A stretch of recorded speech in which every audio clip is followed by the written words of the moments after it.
హైదరాబాద్ జిల్లాలో 14 మంది సర్పంచ్లు ఏకగ్రీవంగా ఎన్నికయ్యారు. వీరిలో కాంగ్రెస్ మద్దతుదారులు 10, సిపిఎం బలపరిచిన అభ్యర్థి 1, ఇతరులు 3 ఉన్నారు.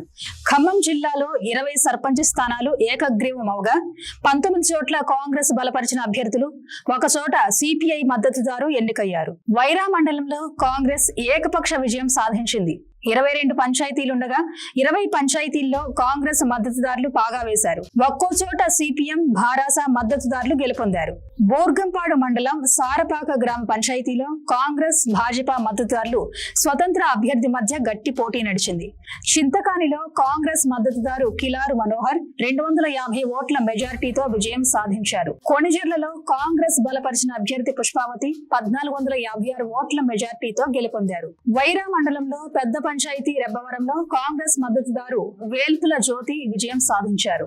ఎర్రుపాలెంలో కాంగ్రెస్ మద్దతుదారు అశ్విని 368 ఓట్ల మెజార్టీతో గెలుపొందారు. మధిర మండలంలో పెద్ద పంచాయతీ సిరిపురంలో కాంగ్రెస్ బలపరిచిన అభ్యర్థిని పద్మ 240 ఓట్ల మెజార్టీతో విజయ దుందుభి మోగించారు. బోనకల్లు మండలంలో బీఆర్ఎస్ మద్దతుదారు 960 ఓట్ల మెజార్టీతో విజయం సాధించారు.